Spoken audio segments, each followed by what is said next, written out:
علی رضی اللہ تعالیٰ عنہ کو آپ نے غمگین دیکھا. آپ نے پوچھا کیا مصیبت لاحق ہے؟ اس نے کہا ایک تھوڑا ہی ہے، بہت ساری ہے.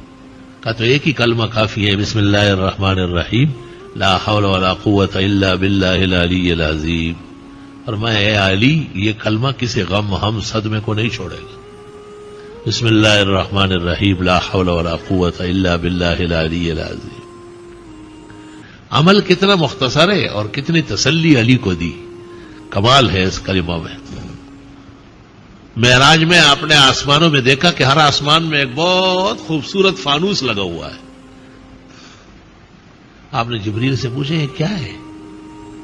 آپ نے جبریل نے کہا یہ ہے لا حول ولا قوت الا باللہ العلی العظیم.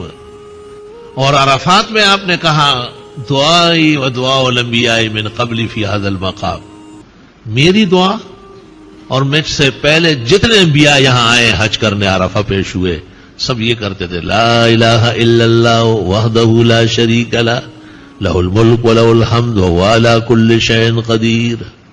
کہتے روز 100 بار پڑھ لیا جائے غم ہم صدمہ نہیں دیکھے گا اور اللہ تعالیٰ غیب سے خوشی کی خبریں دے گا.